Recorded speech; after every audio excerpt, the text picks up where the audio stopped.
নমস্কার বন্ধুরা, তোমরা সবাই কেমন আছো? আশা করি খুব ভালো আছো। আমিও ভালো আছি। আজকে আবার একটা নতুন রেসিপি নিয়ে এসেছি। তার আগে বলি, প্রিয়া অফিসিয়াল ব্লগে তোমাদের সবাইকে অনেক অনেক ওয়েলকাম এবং অনেক ভালোবাসা। আজকে যে রেসিপিটা করছি তোমরা অবশ্যই থাম্বনেল দেখে বুঝেছো এই রেসিপিটা কী নিয়ে করছি।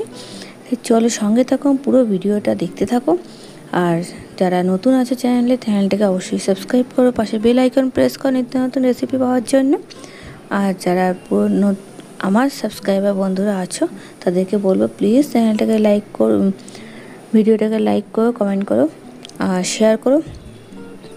তাই চলো সঙ্গে থাকো, পুরো ভিডিওটা দেখতে থাকো। আজকে কী করতে চলেছি, আজকে আমি যে রেসিপিটা নিয়ে এসেছি সেটা হলো সজনে ডাঁটা আলু আর কুমড়ো দিয়ে একটা তরকারি। সজনে ডাঁটাগুলো একদম বাজার থেকে কেনা না, এগুলো একদম নিজের বাড়ির গাছের সজনে ডাঁটা। একটু মোটা হয়ে গেছে, মোটা মোটা একটু হলে তার যে স্বাদটা থাকে, মানে শাঁসটা থাকে, এই তরকারিটা করলে তাতে খুব ভালো লাগে খেতে।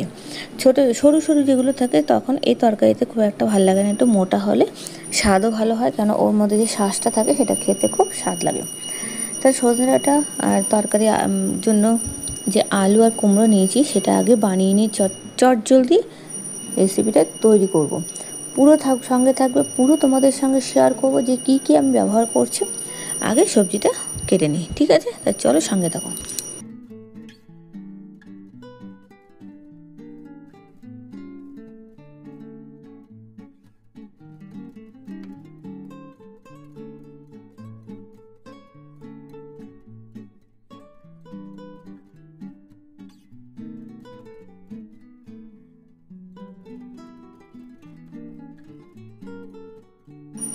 আমি সবজিগুলো কেটে নিয়েছি। আলু আর কুমড়োটাকে একটু ডুমো ডুমো করে কেটেছি, একটু বড় করে, আর ডাঁটাগুলো মাঝারি সাইজ করে কেটে নিয়েছি এবং ভালো করে জল দিয়ে ধুয়ে নিয়েছি। সজনে ডাঁটা যারা সজনে ডাঁটা খেতে ভালোবাসে না, যেমন আমি একদমই পছন্দ করি না, কিন্তু এইভাবে রান্না করলে আমার খুব ভালো লাগে খেতে। গরম গরম ভাতের সাথে বা রুটির সাথে খুবই ভালো লাগে খেতে। তো চলো গ্যাসটা জ্বালিয়ে নিয়ে কড়াইটা বসিয়েছি। এবার এর মধ্যে আমি তেল দিয়ে কালো জিরে ফোড়ন দিচ্ছি, খুবই অল্প করে কালো জিরে ফোড়ন দিচ্ছি। এবার বাকি যে সবজিগুলো কেটে রেখেছিলাম সেগুলো এক এক করে সব দিয়ে দেবো।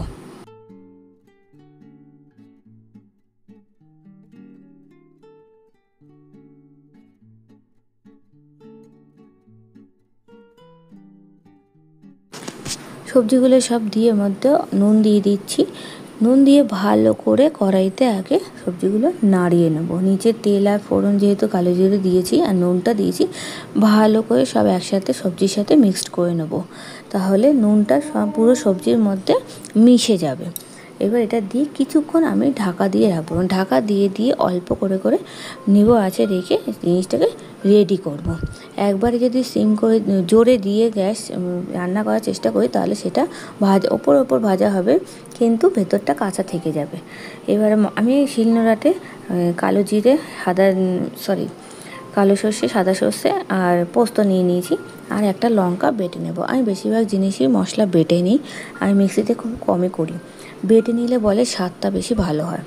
মাঝে মধ্যে একটু কড়াই ঢাকনাটা সরিয়ে আমি একটু ওলট পালট করে দেবো, নিচের থেকে উপর থেকে একটু নিয়ে ওলট পালট করে দেবো, আর একটু ভাজা ভাজা করবো যাতে সবজিগুলো কাঁচা না থাকে, ভাজা ভাজা হয়ে যায়। সবজিগুলো ভালো করে ওলট পালট করে আমি এর মধ্যে একটু হলুদ দিয়ে দিচ্ছি, হলুদ মিক্সড করে দিয়ে ভালো করে আবার সবজিগুলো নাড়িয়ে নেব। হলুদ দিয়ে ভালো করে সবজিটা একটু নাড়িয়ে নেব যাতে পুরো সবজির মধ্যে হলুদটা ঢুকে যায়, দিয়ে কিছুক্ষণ আবার ঢাকা দিয়ে রাখবো যাতে হলুদের যে কাঁচা একটা গন্ধ থাকে সেটা না আসে। ভালো করে রান্না করতে হবে, ভালো করে ভাজা ভাজা করতে হবে। সবজি যত ভালো ভাজা ভাজা হবে রান্নার স্বাদ তত বেশি বাড়বে। তো দেখো, তোমরা দেখে বুঝতেই পারছো যে আমার সবজিগুলো কিন্তু একদম ভাজা ভাজা হয়েছে, দেখো লাল লাল হয়ে গেছে। জোরে গ্যাস দিয়ে যদি রান্না হয় তাহলে ওপরটা ভাজা হয় কিন্তু ভেতরে কাঁচা থেকে যায়। তো আমি সিম করে করেছি পুরো রান্নাটা। এরপর যে সর্ষে আর পোস্ত বেটে রেখেছিলাম একটা লঙ্কা দিয়ে সেই মশলাটা দিয়ে দিলাম। মশলাটা দিয়ে ভালো করে নাড়াতে হবে যাতে পুরো সবজির মধ্যে মশলাটা ঢুকতে পারে। আর চেষ্টা করবে তোমরা এই সবজিতে মানে সর্ষে কাঁচা লঙ্কা রান্নাতে বেশিরভাগ কাঁচা লঙ্কাটা বেশি দিতে যদি তোমরা ঝাল প্রয়োজন মনে করো। যারা ঝাল খেতে ভালোবাসে তারা 2-3টে কাঁচা লঙ্কা দিতে পারো। আমার যেহেতু একটা ছোটো বেবি আছে, প্লাস আমি ঝালটা অতটা খাই না, তার জন্য আমি একটা কাঁচা লঙ্কা দিয়েছি।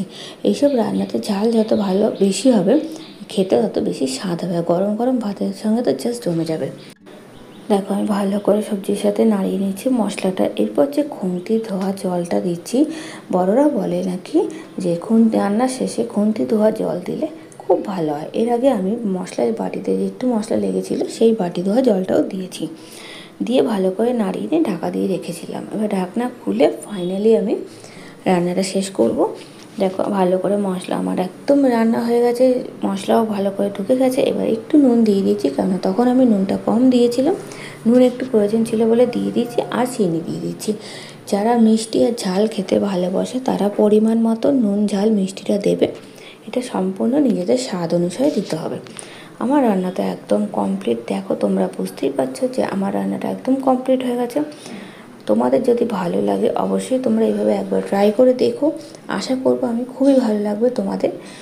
তো কেমন লেগেছে রেসিপিটা অবশ্যই তোমরা কমেন্ট করে জানাবে। আমার চ্যানেলটাকে সাবস্ক্রাইব করবে, লাইক করবে, ভিডিওটাকে শেয়ার করবে। নিত্য নতুন রেসিপি পাওয়ার জন্য, নিত্য নতুন ভিডিও পাওয়ার জন্য পাশে বেল আইকনটা অবশ্যই প্রেস করুন। আজকের রেসিপিটা এই অবধি। তোমাদের সঙ্গে আবার খুব তাড়াতাড়ি নতুন রেসিপির সাথে দেখা হবে। আমি প্রিয়া আবার নিয়ে আসবো নতুন রেসিপি। ততক্ষণ তোমরা সবাই সুস্থ থেকো, ভালো থেকো, টাটা।